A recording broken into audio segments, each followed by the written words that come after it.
بسم اللہ الرحمن الرحیم وَلَقَدْ آتَيْنَا مُوسَى الْكِتَابَ وَقَفَّيْنَا مِن بَعْدِهِ بِالرُّسُلِ وَآتَيْنَا عِيسَى ابْنَ مَرْيَمَ الْبَيِّنَاتِ وَأَيَّدْنَاهُ بِرُوحِ الْقُدُسِ۔ ہم نے موسیٰ علیہ السلام کو کتاب دی، اس کے بعد پے در پے رسول بھیجے، آخر کار عیسیٰ ابن مریم کو روشن نشانیاں دے کر بھیجا اور روح پاک سے اس کی مدد کی۔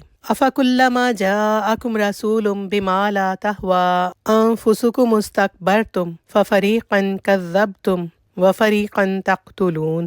پھر یہ تمہارا کیا ڈھنگ ہے کہ جب بھی کوئی رسول تمہاری خواہشات نفس کے خلاف کوئی چیز لے کر تمہارے پاس آیا تو تم نے اس کے مقابلے میں سرکشی ہی کی، کسی کو جھٹلایا اور کسی کو قتل کر ڈالا۔ وَقَالُوا قُلُوبُنَا غُلْفٌ بَل لَّعَنَهُمُ اللَّهُ بِكُفْرِهِمْ فَقَلِيلًا مَّا يُؤْمِنُونَ۔ وہ کہتے ہیں ہمارے دل محفوظ ہیں، نہیں، اصل بات یہ ہے کہ ان کے کفر کی وجہ سے ان پر اللہ کی پھٹکار پڑی ہے، اس لیے وہ کم ہی ایمان لاتے ہیں۔ وَلَمَّا جَاءَهُمْ كِتَابٌ مِّنْ عِندِ اللَّهِ، اور اب جو ایک کتاب اللہ کی طرف سے ان کے پاس آئی ہے، اس کے ساتھ ان کا کیا برتاؤ ہے۔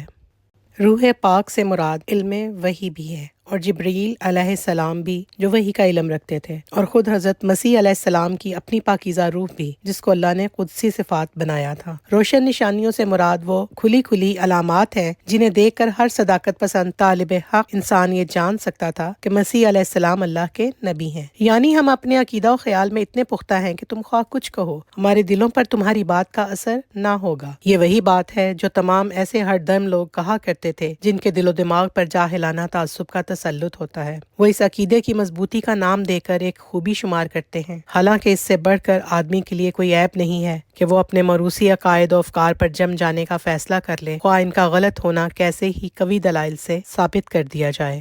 مصدق لما معهم وكانوا من قبل يستفتحون على الذين كفروا، باوجود یہ کہ وہ اس کتاب کی تصدیق کرتی ہے جو ان کے پاس پہلے سے موجود تھی، باوجود یہ کہ اس کی آمد سے پہلے وہ خود کفار کے مقابلے میں فتح و نصرت کی دعائیں مانگا کرتے تھے۔ فَلَمَّا جَاءَهُم مَّا عَرَفُوا كَفَرُوا بِهِ فَلَعْنَةُ اللَّهِ عَلَى الْكَافِرِينَ، مگر جب وہ چیز آ گئی جسے وہ پہچان بھی گئے تو انہوں نے اسے ماننے سے انکار کر دیا۔ خدا کی لعنت ان منکرین پر۔ بئس ما اشتروا به انفسهم ان يكفروا بما انزل اللہ، کیسا برا ذریعہ ہے جس سے یہ اپنے نفس کی تسلی حاصل کرتے ہیں کہ جو ہدایت اللہ تعالیٰ نے نازل کی ہے۔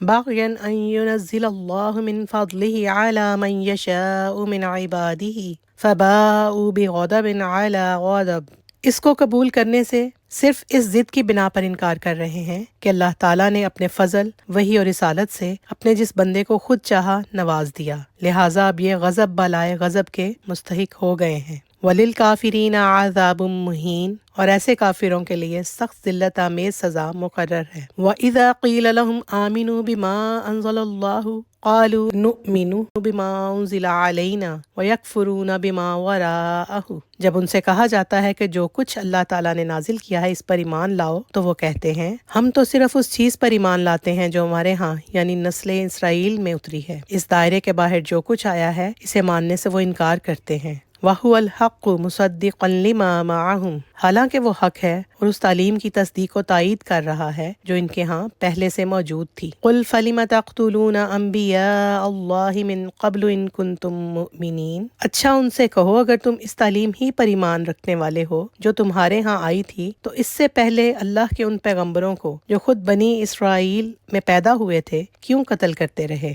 وَلَقَدْ جَاءَكُم مُّوسَىٰ بِالْبَيِّنَاتِ ثُمَّ اتَّخَذْتُمُ الْعِجْلَ مِن بَعْدِهِ وَأَنتُمْ ظَالِمُونَ، تمہارے پاس موسیٰ علیہ السلام کیسی کیسی روشن نشانیوں کے ساتھ آیا، پھر بھی تم ایسے ظالم تھے کہ اس کے پیٹھ موڑتے ہی بچڑے کو معبود بنا لیا۔ وَإِذْ أَخَذْنَا مِيثَاقَكُمْ وَرَفَعْنَا فَوْقَكُمُ الطُّورَ، پھر ذرا اس میثاق کو یاد کرو جو طور کو تمہارے اوپر اٹھا کر ہم نے تم سے لیا تھا۔ خُذُوا مَا آتَيْنَاكُمْ بِقُوَّةٍ وَاسْمَعُوا، ہم نے تاکید کی تھی کہ جو ہدایات ہم دے رہے ہیں ان کی سختی کے ساتھ پابندی کرو اور کان لگا کر سنو۔ قالوا سمعنا وعصینا، تمہارے اسلاف نے کہا کہ ہم نے سن لیا مگر مانیں گے نہیں۔ وَأُشْرِبُوا فِي قُلُوبِهِمُ الْعِجْلَ بِكُفْرِهِمْ، اور ان کی باطل پرستی کا یہ حال تھا کہ دلوں میں ان کے بچڑا ہی بسا ہوا تھا۔ قُلْ بِئْسَ مَا يَأْمُرُكُمْ بِهِ ایمانکم ان کنتم مؤمنین، کہو اگر تم مومن ہو تو یہ عجیب ایمان ہے جو ایسی بری حرکات کا تمہیں حکم دیتا ہے۔ قل ان کانت لکم الدار الآخرۃ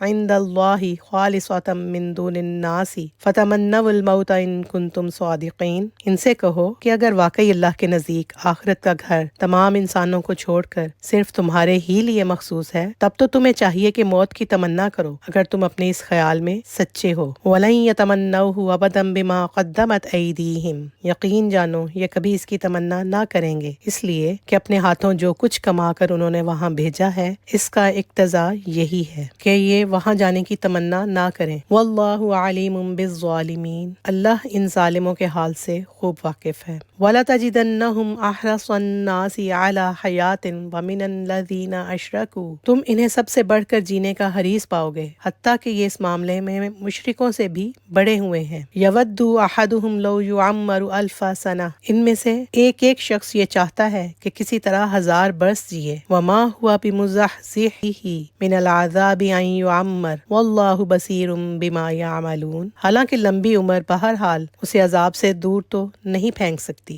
جیسے کچھ اعمال یہ کر رہے ہیں اللہ تو انہیں دیکھ ہی رہا ہے۔